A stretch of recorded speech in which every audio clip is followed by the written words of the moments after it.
Hello and welcome to What a Scream. For anyone that hasn't tuned in before, this is your first time listening to us. Don't start here, go back to the beginning. But this is the podcast where I, your host, Oh Golly Miss Dolly, chats with a special guest every week about a particular subject or subgenre of horror film. And we take two films, a film we've chosen each, and we dissect them in spoilerific detail and kind of talk about why they are the perfect embodiment of that particular subject or topic that I have previously randomly picked. So this week has been pretty busy for me. It was my birthday last Monday, and then just on Friday I got married. So it's been pretty hectic. So I've just had to record this intro very, very quickly, and that's why if you're watching us on YouTube, I look like this and not particularly professional. Not that I really ever do look professional. Um, but yeah, so this week I have been watching I'm still watching a lot of cannibal films. For some reason, I'm just sticking with this cannibal topic. Apart from like Silence of the Lambs, I've never really gotten into cannibals. But yeah, I've watched quite a few and I have quite a lot of thoughts on cannibals. So hopefully I'll be doing a cannibal episode pretty soon. I've been watching a lot of documentaries. I recently went back and I watched Mark Gatiss's The History of Horror, which is a three-parter. You can find it on YouTube, and it goes from kind of like the Universal horror, then it goes on to like the British horror from like Hammer, and then it goes on to the slashers, so like the 80s. It's really good. It's really informative. I learned a lot, mainly about the Universal, which I've been kind of diving into YouTube holes watching Universal horror documentaries recently. If you have any ideas for good horror documentaries, I'm always on the lookout for them. I think I've watched everything on Shudder. I've watched the Eli Roth series that he did. So if anyone knows of any good YouTube documentaries or YouTubers or anything on any streaming sites, let me know. I'm always into a good documentary. What else? I watched King Kong versus Godzilla. Well, I say watched, fell asleep, which was kind of disappointing, but I may give it another go. If anyone out there has watched it recently and recommends giving it another go, please let me know. And that's pretty much it. I got two great books for my birthday, 1,000 Women in Horror. And what else did I get? I got a book called, hang on, let me just squeeze and try and get to my bookshelf. Oh, The Frighteners by Peter Laws. So I got those two great books from my friend Kerry, and I can't wait to start reading them. So yes, that is a quick recommendation before we dive into the main kind of podcast bit. So this week, the theme that I picked out was horror films with a strong social commentary. So kind of unknown to people that don't really like horror. You know, they think horror is just blood, gore, splatter, jump scares, you know. But what they don't realize is horror films are one of the most potent kind of mediums for expressing and talking about social issues such as race, class issues, political issues, capitalism, etc., etc. We've seen it from things such as Night of the Living Dead by George A. Romero, although originally it wasn't meant to be a commentary on race, but from casting a Black main actor, it kind of turned the film into something else. He also did it in Dawn of the Dead. George A. Romero kind of did a commentary on capitalism because it's, you know, a zombie film set in a shopping mall. So it has a lot of symbolism and metaphors there. During the 80s, we could kind of say that the slashers were also a social commentary on youth, sex, and violence.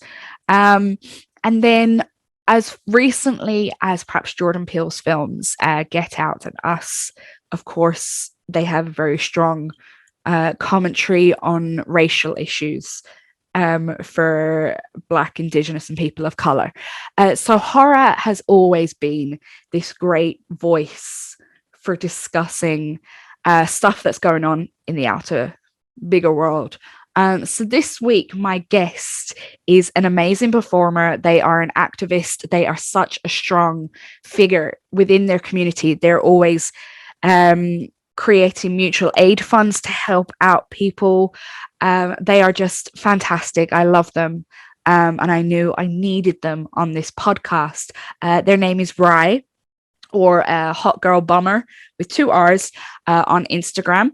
Please go check them out and check out all the work they do. And they are just such a strong voice within the Northern Irish and Irish community. So yeah, this is our chat about horror movies with strong social commentary. And we are discussing Red State, which is a film by Kevin Smith. And we are also discussing Wes Craven's The People Under the Stairs. So I would like to welcome to What a Scream, my very special guest, Rye. How are you today? I'm doing brilliant. I'm so happy to be here. And how are you coping with the shitstorm that is this world at the moment? It's so funny that I think this is the anniversary, isn't it? It's been a year now. Yeah. So it's been coming up on all my reminders. So I'm okay. I'm okay as I can be. Yeah. It's surreal, isn't it? Is. Yeah. Like I remember when we first went into lockdown, it was like, oh, it'll be a couple of weeks, we'll be grand, see you in a few weeks, lads. I was texting people, I was like, it's fine, we're going to be out, we'll be back at the bar next weekend, it'll be fine. An entire year later. Yeah. Who could have predicted? Not me. No, not me. So would you like to introduce yourself and tell us a little bit about yourself? Yeah, okay. So my name is Rye. Just as lockdown happened, I came out as non-binary. So that was fun, being in the house with my thoughts. But because of that, I was able to start becoming a performer. I do a lot of visual arts. I do a dabble in burlesque, I guess you could say. And I've just been using this lockdown to create some really weird content. So it's been a lot of fun. Yeah.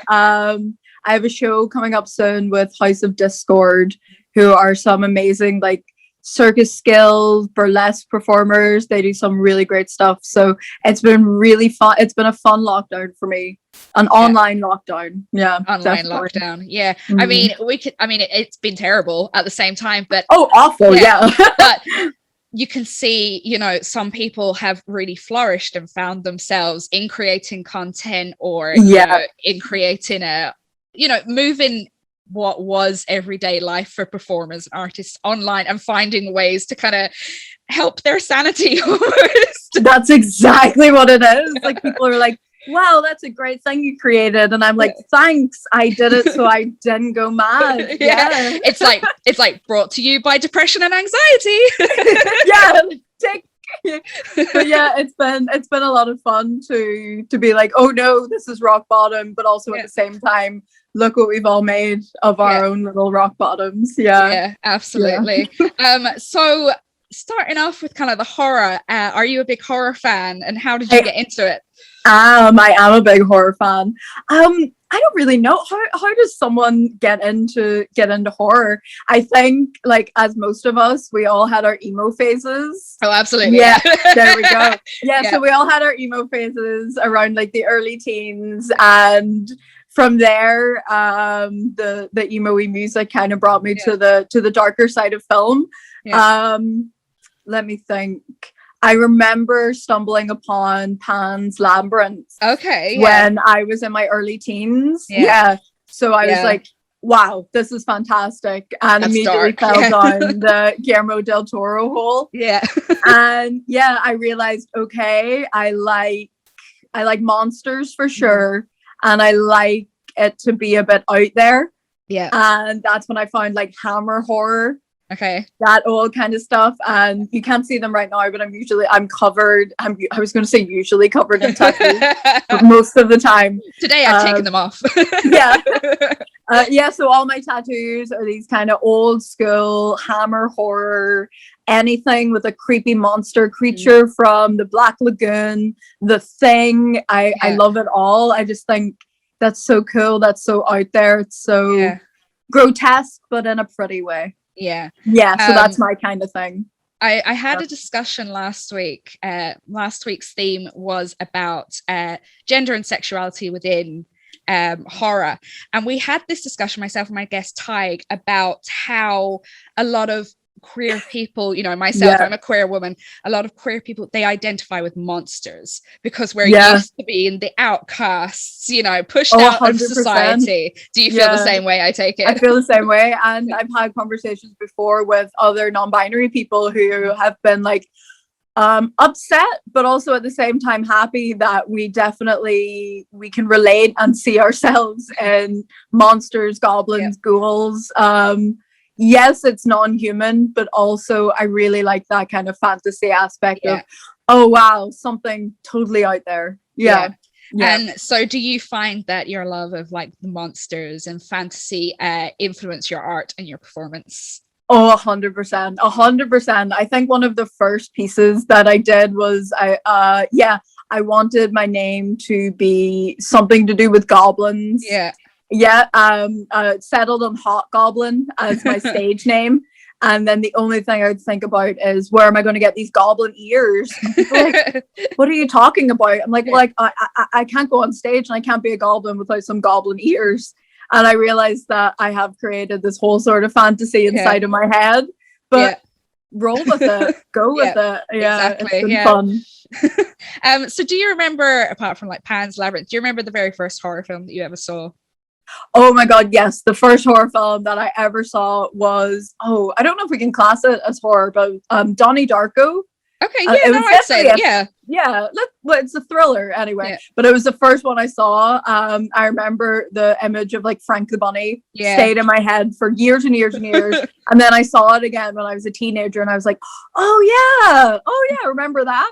And it really had a big impact on my life. The first tattoo that I got when I was 18 was actually of Frank the Bunny. so yeah, I like that. That was my first go-to movie. Yeah, that's great. It's such like a psychological horror. Like it's terrifying when you think about it. Like it's definitely it makes you question your mortality. It makes you question the reasons of life. It's definitely a kind of movie I enjoy. The image that always sticks in my head of Donnie Darko is when the person behind Frank the Bunny is revealed and he's got that massive like crater in his face. Yeah, that's stuck with me. Again, something freaky, something out there. Did you ever watch the sequel? Oh my god, Darko. I tell people, I'm like, just don't watch it. Did you enjoy Donnie Darko? Don't watch the sequel. So I watched it because I was mad about Jackson Rathbone at the time. So I watched it just for Jackson Rathbone. But it's awful film. It definitely disappoints. But I think, isn't that like a stereotype? You know, if you really like the first movie, don't watch the sequel. Absolutely not. So the theme we set for this week was social commentary. And obviously a lot of horror film, even though you might not think it, even like the dumbest of horror films, the dumbest slasher, it all has some form of social commentary. So how did you feel about this week's theme? Oh, I was so excited. I was so excited when they got this theme. I was like, amazing, brilliant. Yes, we're going to be able to talk about something good here. And I think given that we're a year into not only a pandemic, but an entire social shift in the world. God. Social commentary was a great one to pick. I can definitely, you know, when this first started, I was like, oh, please don't let there be any like pandemic horror films coming out of this. But there's going to be, someone's going to do it, some white absolutely man. But it's also like, obviously it hasn't just been COVID over the past year. It's been everything, and it's just so much fodder for horror films at the moment. You're like, literally, yeah. I think, yeah. I have an idea for one that would be just somebody isolated at home, and then the days go by and you see them losing their mind a bit. But I think that movie will definitely come out, but I'll be excited to see it. Yeah, I'd say we'll give it about 5 years before we start seeing 2020 horror films. Yeah. So over the past few years, as I said, there've always been like social commentary in horror films, but it seems like over the past few years there's been like a resurgence of real obvious social commentary films, what with Jordan Peele just being the powerhouse that he is at the moment. Yeah. Like, how do you feel about Jordan Peele's films at the moment? Like, everything Jordan Peele touches just turns to gold. Yeah. Exactly. Just Chef Kiss. He really is incredible. I think, I went to the cinema to see, it was Us, wasn't it? It was called Us. Yeah. Yeah. And you're literally on the edge of your seat. Yeah. And one thing about his movies is I literally never know what the next step is going to be. Yeah. And that's why I'm enjoying it so much. I don't know where this turn is going to come from. Yeah. The thing I love about Jordan Peele films, it's this big package. It's like, you know, it's not just a great story, it's not just great acting. He has like amazing music. The music is just like, it's songs that you didn't think would creep you out. Like he just sampling a hip hop song and bringing it down into like something terrifying. It's so smart. Yeah. Like petrified. And like I know he's taken a back seat obviously with the new Candyman film, but obviously he's producing it, but still like taking that Destiny's Child song, like I can't wait to see him and Naya just mold into this perfect. Even the trailers. Candyman's like it was a big favorite of one of my horror movies, so I'm really excited to see what he does with it.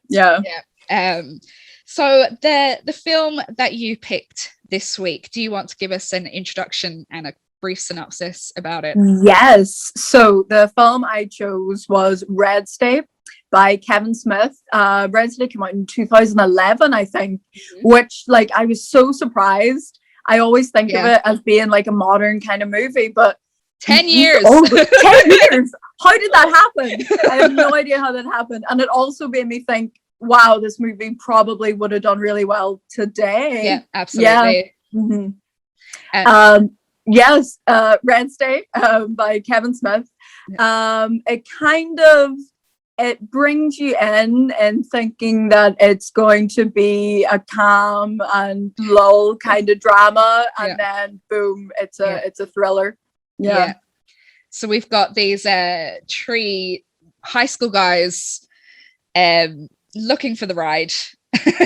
Yeah, pretty much. And they come across an app and they're invited to a three-way. So dumb. With an older woman. How could these little frat boys pass it down? How could they pass it up?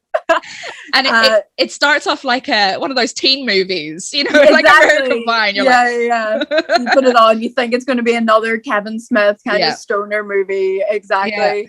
And then everything changes. I can't remember the name of the actor, but he's absolutely incredible. He's playing Fred Phelps. Fred Phelps character. Michael Parks. Michael Parks. Yeah. Michael Parks is one of the most incredible actors, and he genuinely is terrifying as the kidnapping cult leader. Yes. So we have this cult headed by Michael Parks, who is, as we said, the Fred Phelps character. And obviously it's based on the Westboro Baptist Church. Yeah.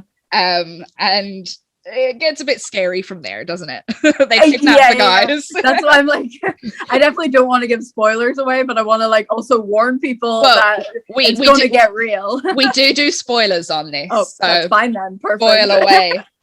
So once they are inside of the commune, they are tied up, and they witness, or one of them witnesses, a a strange crucifixion almost. Yeah.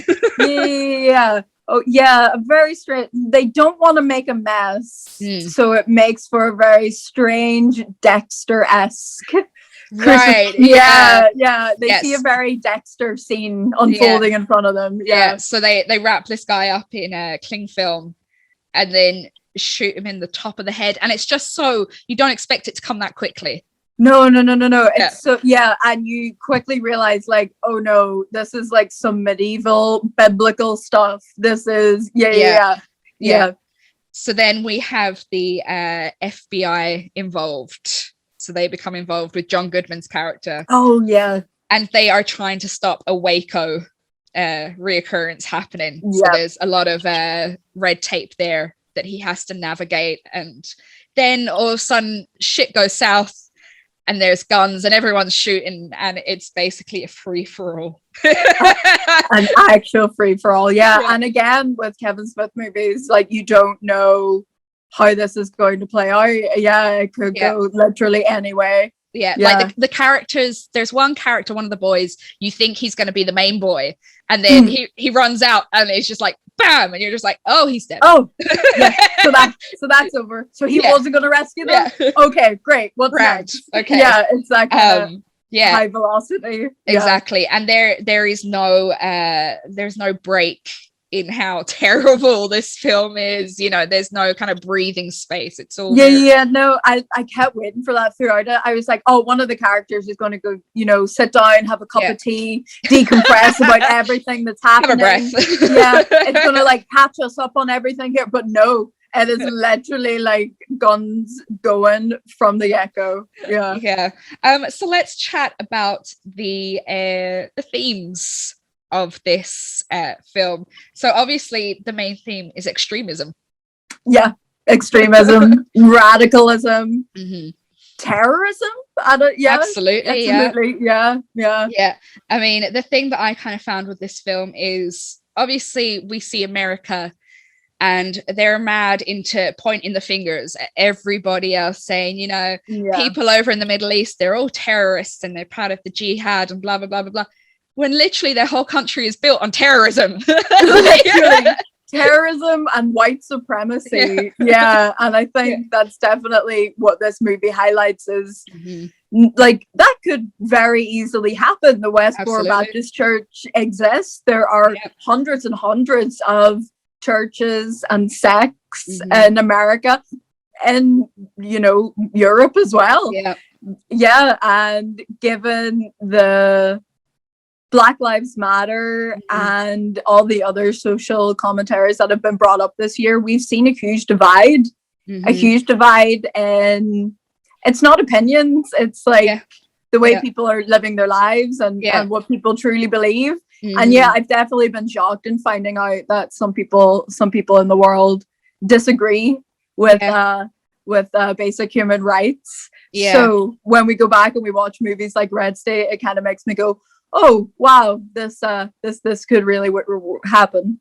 I mean, I think one of the main morals of this film is that when you look at groups such as the Westboro Baptist Church, such a mouthful, like I know, there's too many vowels. You think they would have come up with something a bit more catchy.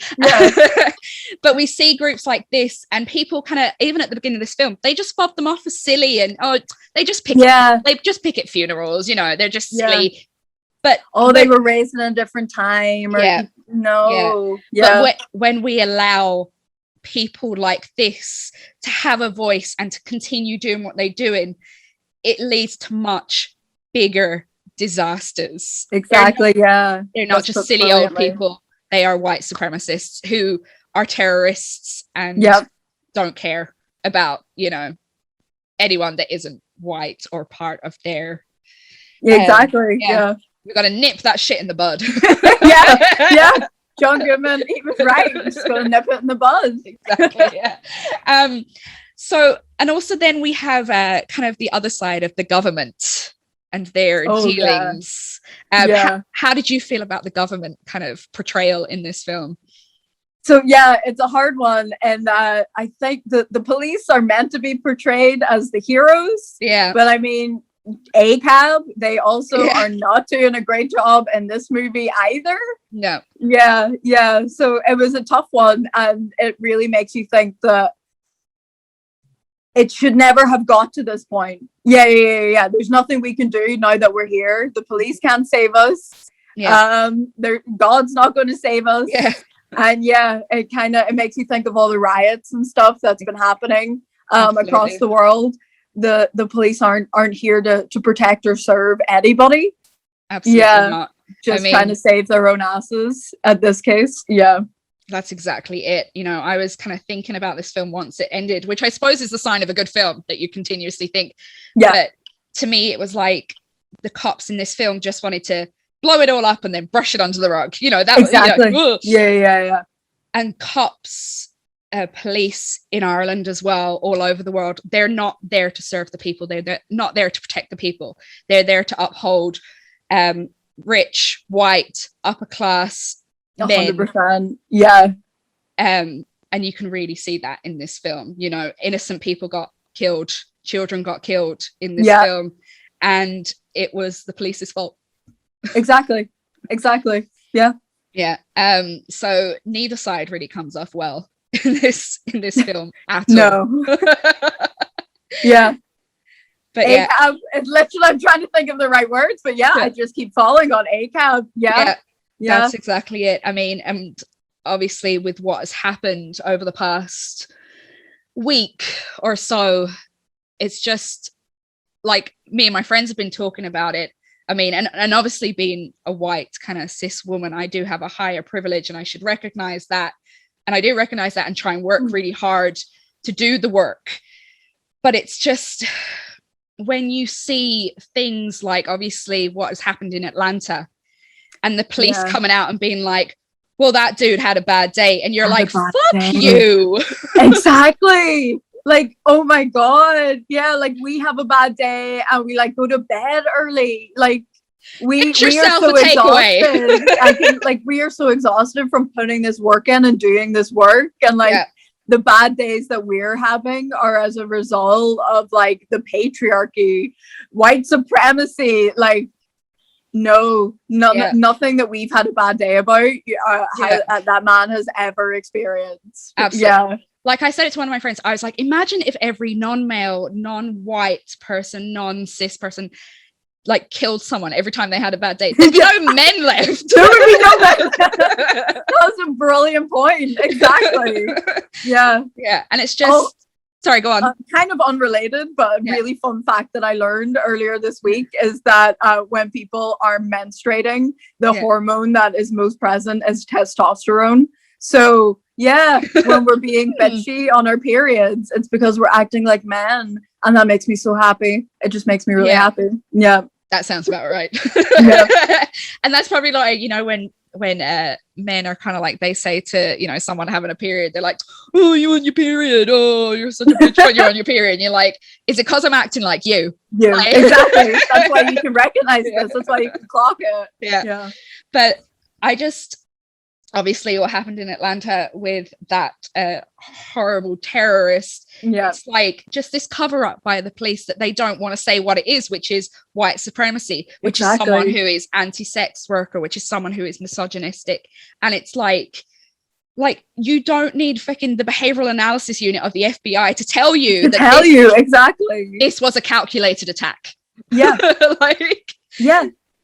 like it's scary. It is really scary to hear the police just brush it away, because like I'm sure we've both experienced catcalls in the street, sexually assaulted on nights out. Like these aren't uncommon things for people like us to talk about.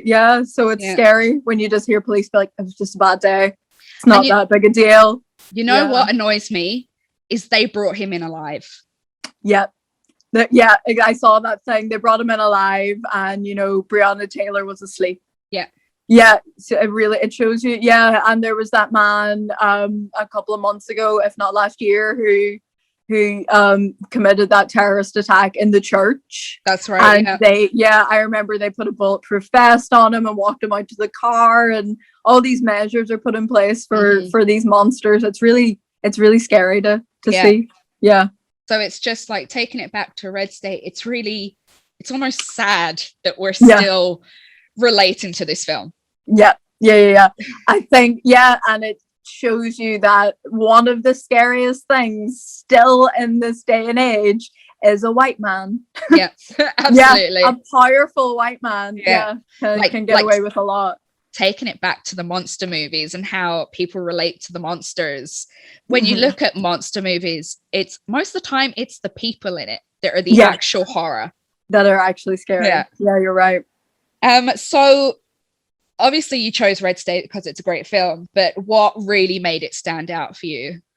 What really made Red State stand out for me, the actors, all of the actors in this movie, like, it really, I watch it and I'm like, oh, this is really happening. It almost watches like a documentary, like a mockumentary, and I'm always surprised when I put it on that I'm like, oh yeah, this is a drama, this is a thriller. It's just so well done, it's so well made.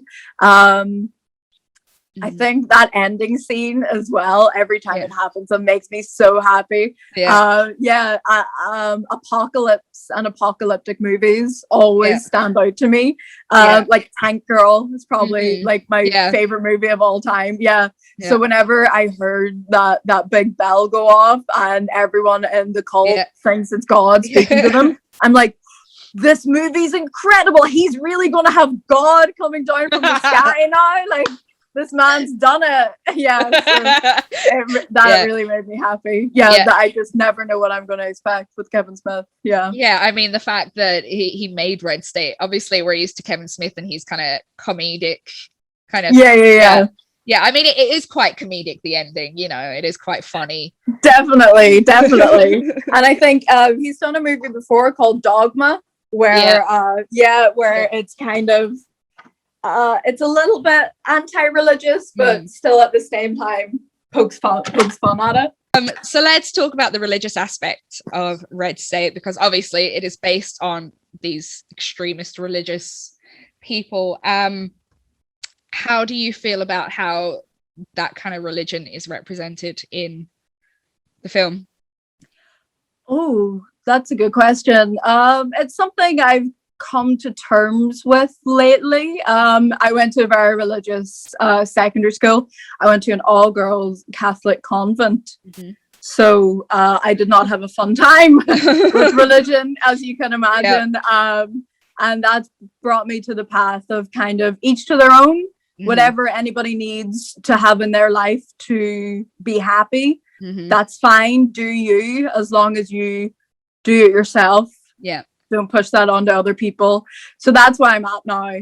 But so when you see extremists and people like the Westboro Baptist Church, we've evolved past that. We've evolved so far past that kind of extreme way of living your life. It definitely is something that makes me really angry. I definitely I don't like it. And you see I don't know if you have it down in Dublin, but here we have people that preach out in the street with megaphones. God hates this, God hates that. So it's something we see in Ireland. It's strange.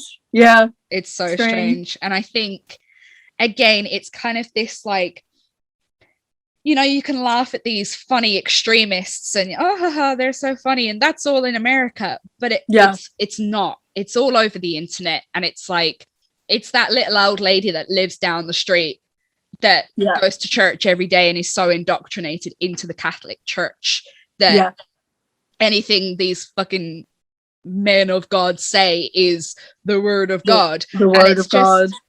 You just think, like, mind your own fucking business. Like, for one. Like, I was on a thread yesterday.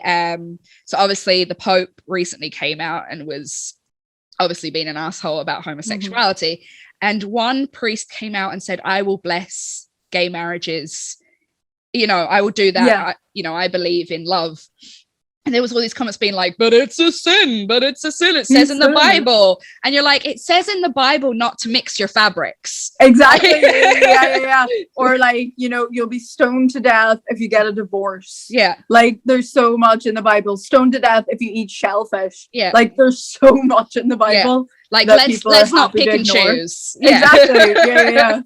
Yeah. I don't think I've run into anybody before that I've been able to use that line on, but I'm so ready for it. I know, right? Come on. And I actually read the other day that the direct translation for it's like, what is it? You shall not lie with another man, or blah, blah, blah, blah, blah. Yeah. The direct translation for it actually means you will not lie with a child. Yeah. But people seem to have like, no. That couldn't possibly mean that. Yeah. You're like, well. Yeah. So we see this kind of, we see religious extremism even in our own back garden. And I think it's so important not to ignore it. Yeah. Oh, definitely not. It's, look where we are today, that we are having literal terrorist attacks. It's definitely something that can't be ignored. No. And we need to, like my child, he's only 3 and I just make it such a big point to him. We talk about things. Yeah. We talk about consent. We talk about, you know, to a level, what's in the news, and he's not traumatized because of it. He isn't. Yeah, but it's important that he also is aware of the world. Yeah. And absolutely. So that kind of ties in with nipping it in the bud. If you start from very young. Yeah. Like, you know, I talked to my kid Nate about, you know, we use they pronouns for people. If we don't know, we say they or, you know, pink isn't just for girls. You know, basic kind of age relevant stuff. Exactly. And they, like, if they're taught young enough, they don't know any better. So it's not going to be a big shock when they grow up and, you know, consent. Oh my God. Wow. Yeah.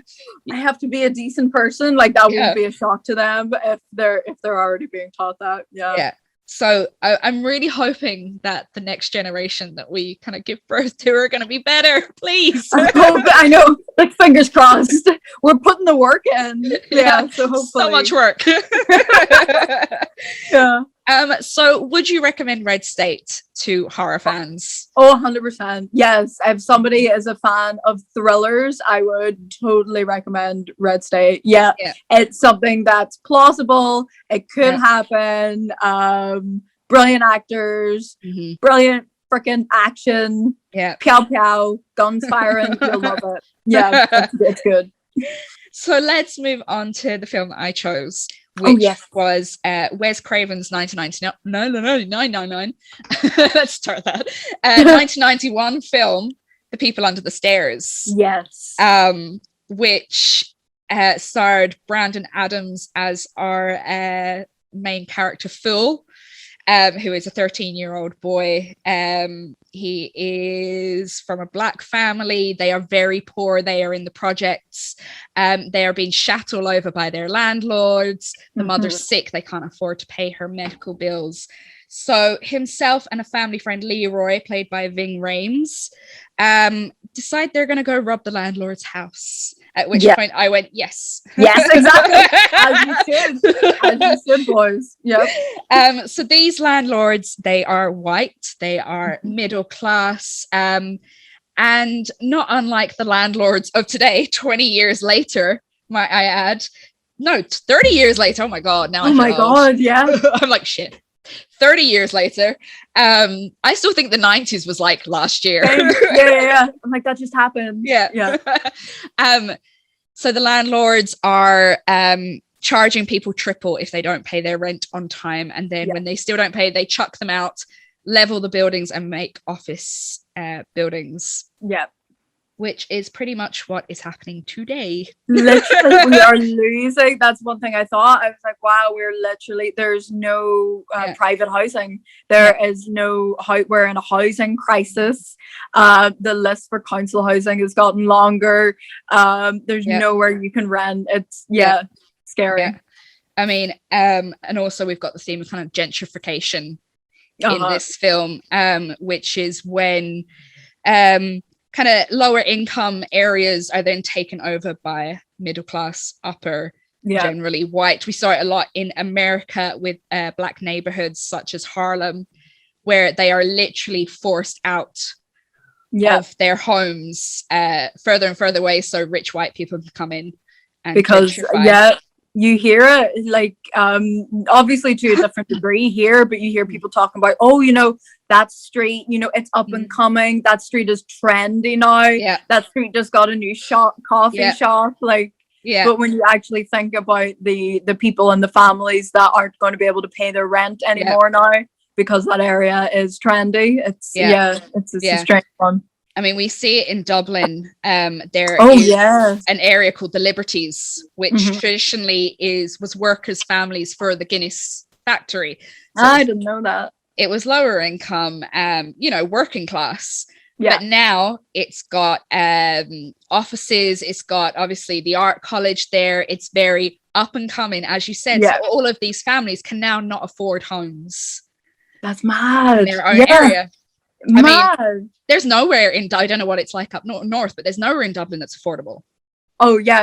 Well, I mean, the only thing we have in comparison is Belfast is the biggest city. And yet, no, I couldn't imagine. I couldn't rent somewhere in like Belfast city centre. No, not a chance. I wouldn't even imagine moving to Dublin. So, not at all. Yeah, that's my idea of gentrification. If I wouldn't even consider it because I think it's already too expensive, then there you go. Yeah, absolutely not. And like, there's one thing we don't need is another fucking coffee shop. Like, please.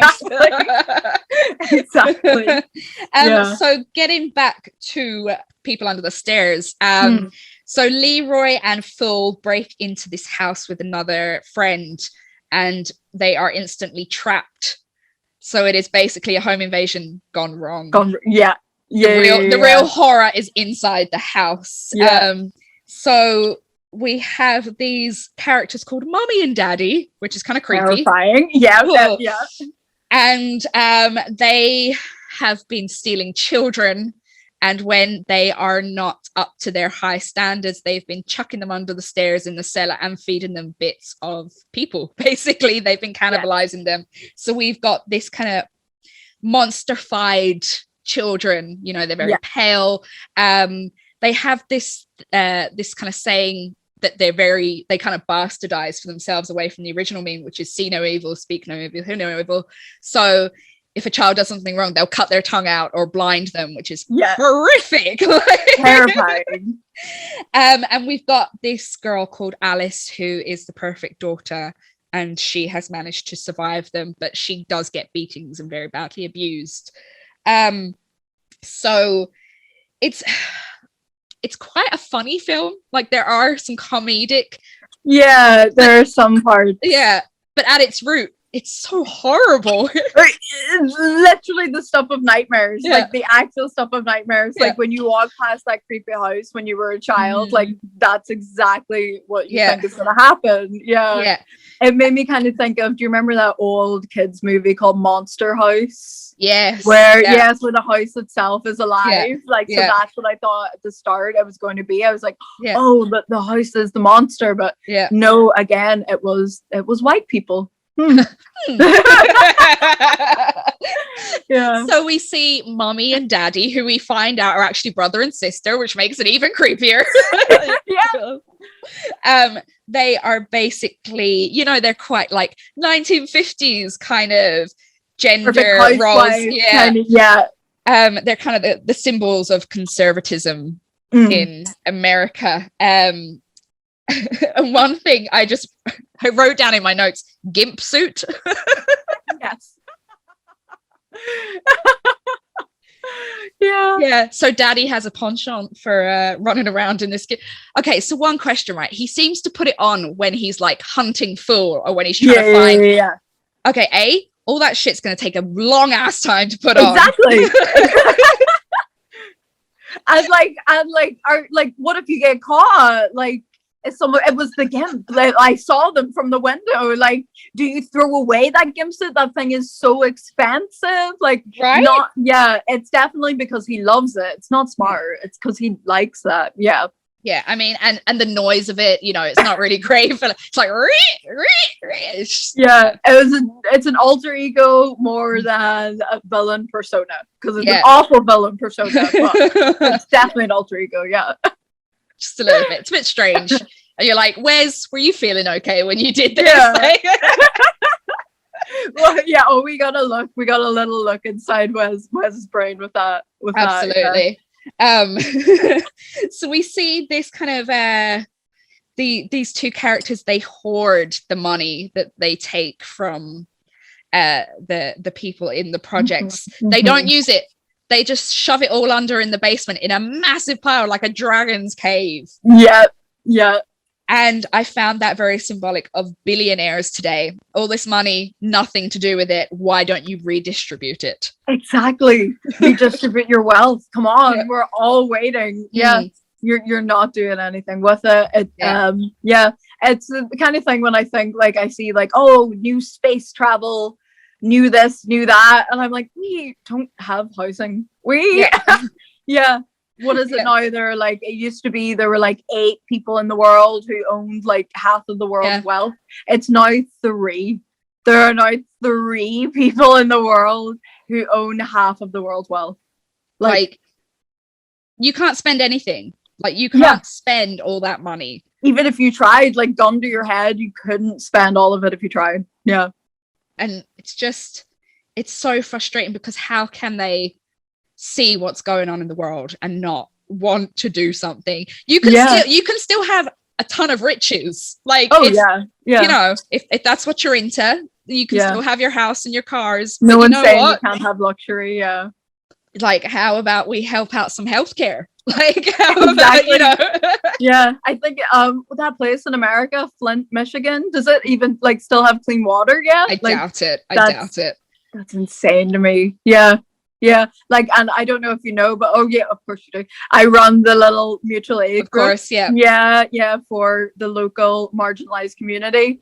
And so people get in contact with me when obviously the pandemic's been so hard on everybody, and there have been times where I am a bit late with bills. I don't have the same amount that I had for shopping that I had last week, and it's those little situations that people hit me up and are like, could I have some help? And we have our little pot of money that everybody adds £5 here, £5 there into, and it's genuinely saved a lot of people in these past couple of months. And so when you hear people hoarding all their wealth, I'm like, wow, you really have never struggled, have you? Absolutely not. And it's always the people at the root and at the ground who are giving as much as they can. Exactly. Yeah. And I can see that, because I can see the people who are always there every week to like drop in a $5, and I'm like, wow, we aren't the rich people here. That's crazy. And we're the ones that are always ready to give and to help. I just don't understand it whatsoever.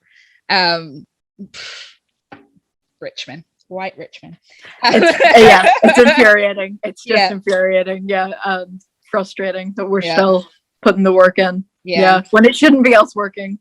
So we have mommy and daddy as symbols of this kind of conservative America, and they put out this perfect facade. But as we all know, with that perfect facade, you scratch deep enough and some horrors are going to come out, are going to be revealed. I mean, this was actually based on a true story. No. Yes. I didn't know that. Yes. Oh, that makes it 10 times scarier. Okay. So these people who wanted to rob this kind of rich family broke into the house to steal some money, and they found children in the cellar. Terrifying. And like, did they turn themselves? Well, like, did they rescue the kids and say how you broke in? Yeah. That's so scary. Yeah. But also good on them. Yeah, exactly. So we see again in this film, as with Red State, the cops, they're no fucking good. Like, no, they're only there to save their ass. Exactly. They aren't there to save anybody. I mean, you know, one white rich man turns around and goes, "There's no trouble here," and they go, "Well, okay then." Okay. And it's up to our hero, this 13-year-old black boy, to save the fucking day. And also for the community, again, like we said, the ground, the root work, it's the community at the bottom that have to put the hard work in, that have to come together and fucking do something, you know, to save these poor children. Yeah, exactly. Again, it's so mirrors what all of us are doing in this pandemic right now. Exactly. We've all had to it's been so isolating, but there have been times where I've literally had to reach out and ask for help within the community. Except this time there are children under the stairs and we have to save them. Cannibalistic children under the stairs. Cannibalistic children. So obviously we've got these cannibalistic, and you kind of think they're going to be the monsters, but they're not. You know, they part of me, part of me that like loved to pick up bugs when I was a kid kind of was like, oh, I'll be their mom. Oh, little mutant babies. The bit where obviously at the end, you know, the money gets blown up out of the house and everyone's grabbing money and they run out the house and they're like, fresh air, and you're like, good for them. But it wouldn't happen that way. It would be like years of therapy.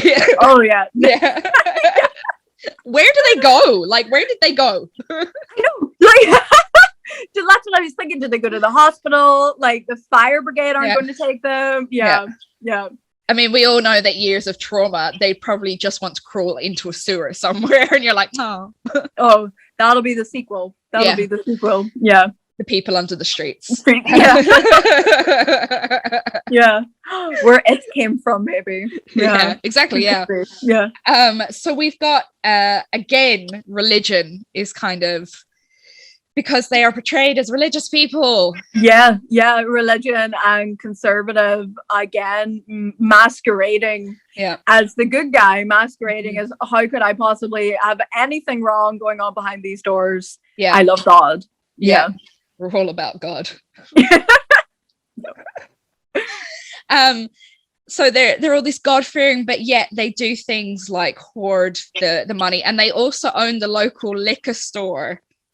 I thought there was kind of like not that they are pushing drugs, but they're pushing the liquor to keep everybody and not knowing what's going on, keep everybody drunk, keep everybody not knowing that possibly keep people from being able to pay their rents. Exactly. And they view themselves as being unfairly persecuted by the criminals on the streets. They're like prisoners in their own home. And we see that a lot with these conservative Christians. They view themselves as like victims, and you're like, no. We're all the ones trying to have a good time, just trying to freaking get by.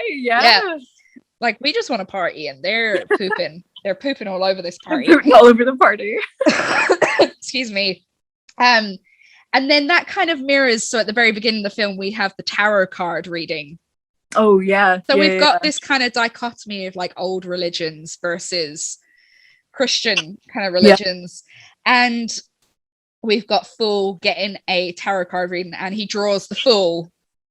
And he's kind of told, you know, it doesn't mean that you're stupid. It means that you just don't know any better. And that's kind of a good thing for, you know, most people's attitudes, is that they don't know any better. So they are ignorant.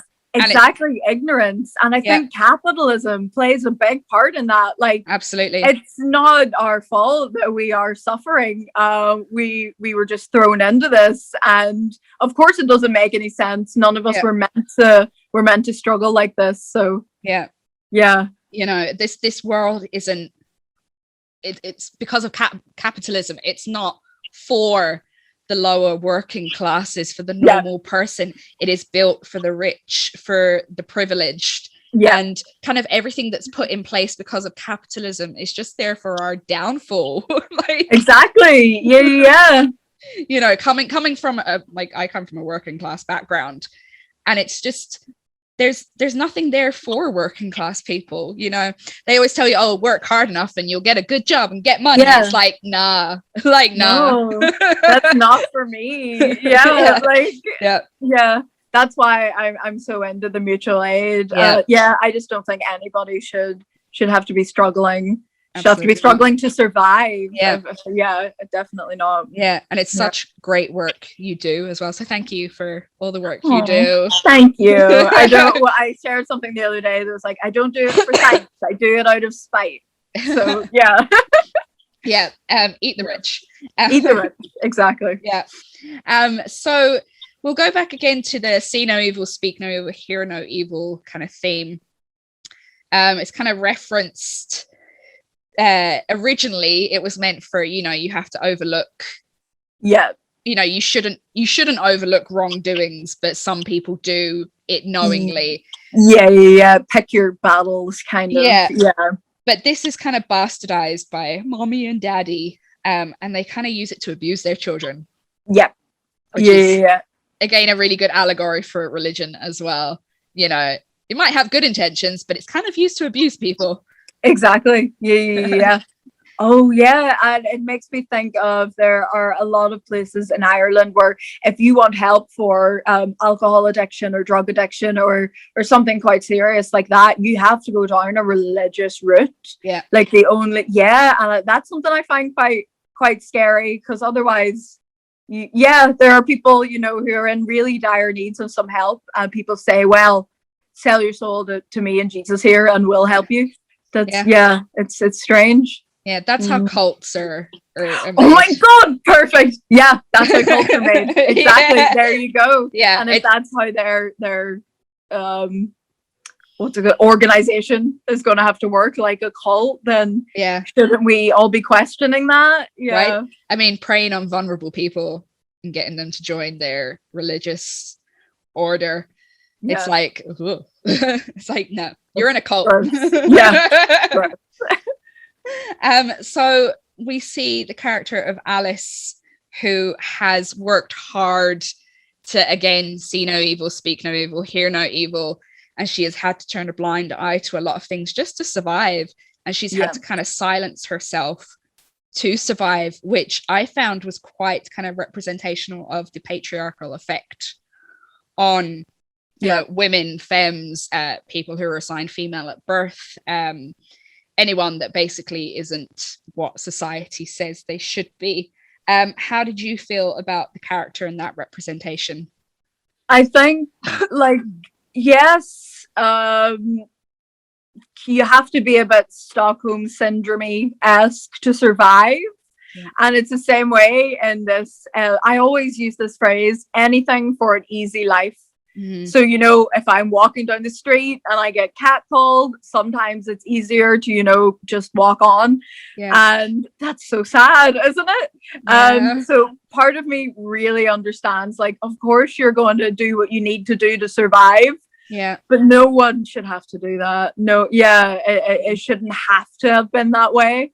And also it makes me think of it's kind of if any of us had thought, well, why didn't she fight back? Why didn't she, rescue the day earlier? Why didn't she stand up for herself?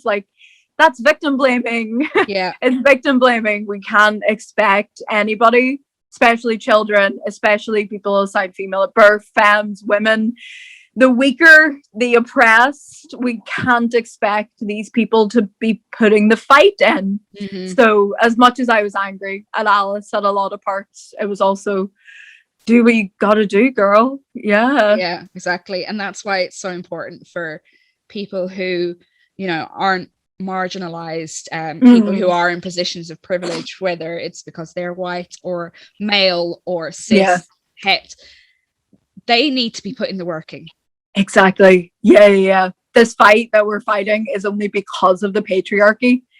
So someone who is not being oppressed by it but is living in it is probably the person that could do the most damage in taking it down. Not damage, but could do the most good in changing it. But I genuinely, I wish I could say all my male friends are fighting for this, but they are not. I have not seen many men fighting to change anything. I mean, unfortunately. I actually, for some reason on Thursday night, just all the rage bubbled up inside me, and I was just it's not fair on these victims to be fighting constantly and screaming into the void when yes, men, white people, should shut the hell up and listen and you know, give space to those people to speak and to speak about their experiences. But it is also important to take over the hard graft, the work that is exhausting. Yeah. Apologies don't mean anything without changed action. Yeah. And I just got so mad on Thursday because I was like, you know, we had the instance of the woman just walking home by herself and being attacked by a fucking police officer. There was another another instance where another police officer in the Met attacked another woman and like assaulted her, but yet he's still being employed. That really fucking annoyed me. And then obviously everything that's been happening with the AAPI community in America with the anti-Asian violence because of fucking Donald Trump and his bullshit. And I was like, you know, I'm seeing women's voices, I'm seeing Black voices, I'm seeing Asian and Indigenous voices. Where the fuck are the men? Where is their solidarity? Where there's no man standing up and being like, this has gone on too far now, or no, I just haven't heard it. And I really do wish I could be like, my friends have been amazing, the men in my life have been amazing, but I just don't see it. I had one friend message me and go, hey, I've been reading all your things online. This is how I'm going to try really hard to stop rape culture at its root, you know, call out my friends, blah blah blah. And he was like, and if you ever need help, you know, if you do need money for a taxi or, you know, if you need someone to come pick you up, I'll do it no matter where. And I was like, that's really cool. That's sweet. And then I have another friend who's very vocal on Instagram. Two. Yeah.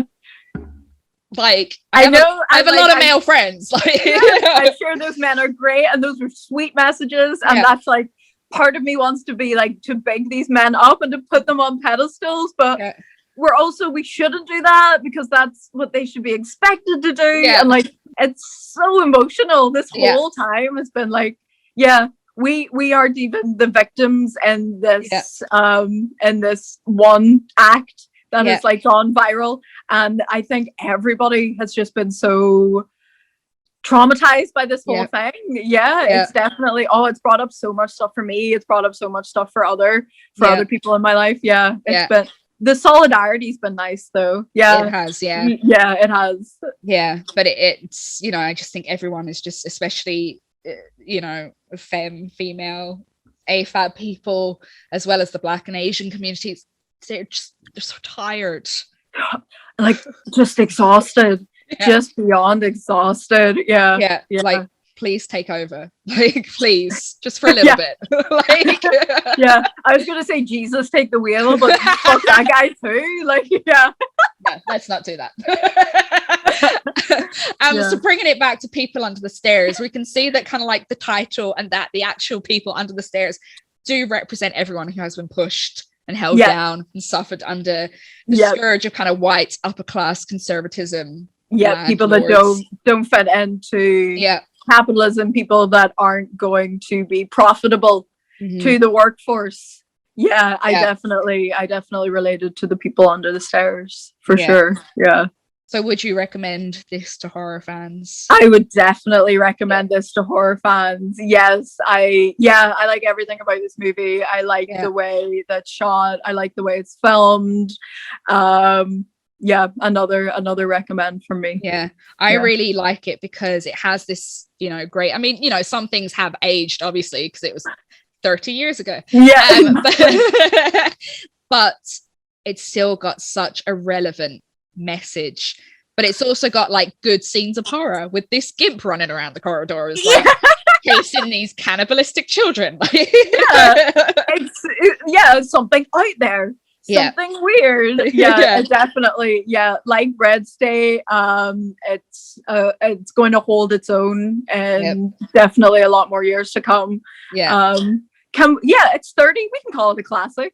It's a classic. It's a classic horror. So out of the two, if you had to pick one to recommend for a film with a strong social commentary, which one would it be? Okay. Well, how about this? Red State is my favorite of the two movies. However, The People Under the Stairs had a better social commentary because it talked more on capitalism rather than religion. So That's what I would say. If you want a political horror, watch People Under the Stairs. Yeah. Yeah, but if you want a thriller and a religious horror, watch Red State. Yeah. Yeah. I think I'm going to go with People Under the Stairs as well, just because of its message. But also, you know, it kind of turned the final girl thing completely on its head and had like, you know, a little boy from the projects. And The hero was someone you wanted to relate to, someone that you like. Yeah. So I think I'm gonna put People Under the Stairs as my winner. There's definitely two great movies. Like, this was a brilliant theme this week. Definitely a good theme. You could definitely have them as a bit of a double bill as well. Oh yeah. Oh, you could. Yeah. If you were watching, So that kind of concludes our chat about films with strong social commentary. Obviously, we've mentioned a lot of the Jordan Peele films as well. Yes. I'm trying to think there's a lot of horror. Even you could say the slashers had something to say about sex and violence, and you know, there's also the science fiction kind of horror that chats about, you know, messing with nature or messing with that futuristic post-apocalyptic kind of what are we going to become. So do you kind of agree that horror is one of the best mediums in film to deal with these kind of themes?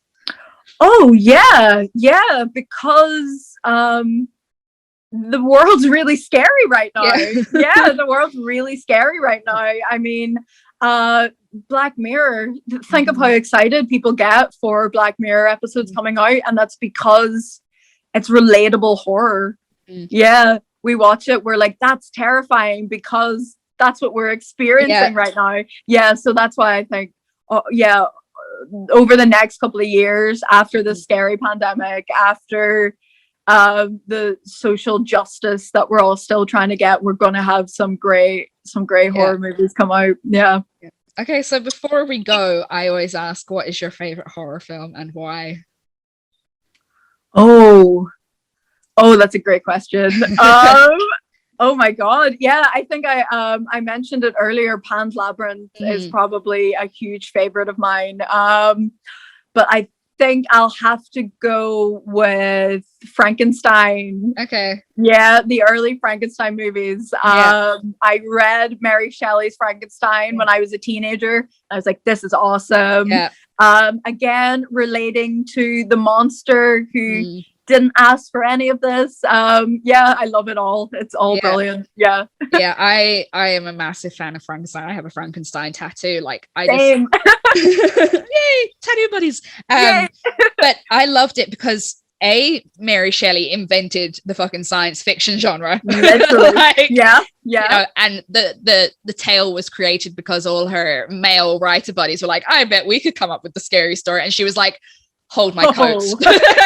Hold my drink. See what I have for you. It was brilliant. And actually, Frankenstein has social commentaries on how, I think, touches on ableism, capitalism, the workforce, everything about Frankenstein is brilliant. Frankenstein's monster, we should say. And I also like the way it's a little bit queer. You've got this guy trying to make the perfect man, and you're like, the perfect man. And then if we even look at the film version with the sequel, obviously Bride of Frankenstein, you've got these two men wanting to create life, and you're like, that's a bit queer. You're perfect. They just want to make a perfect little home. And that's why I'm all for it. So I completely agree with you there. I think that's a really great choice. So thank you so much for being on the podcast.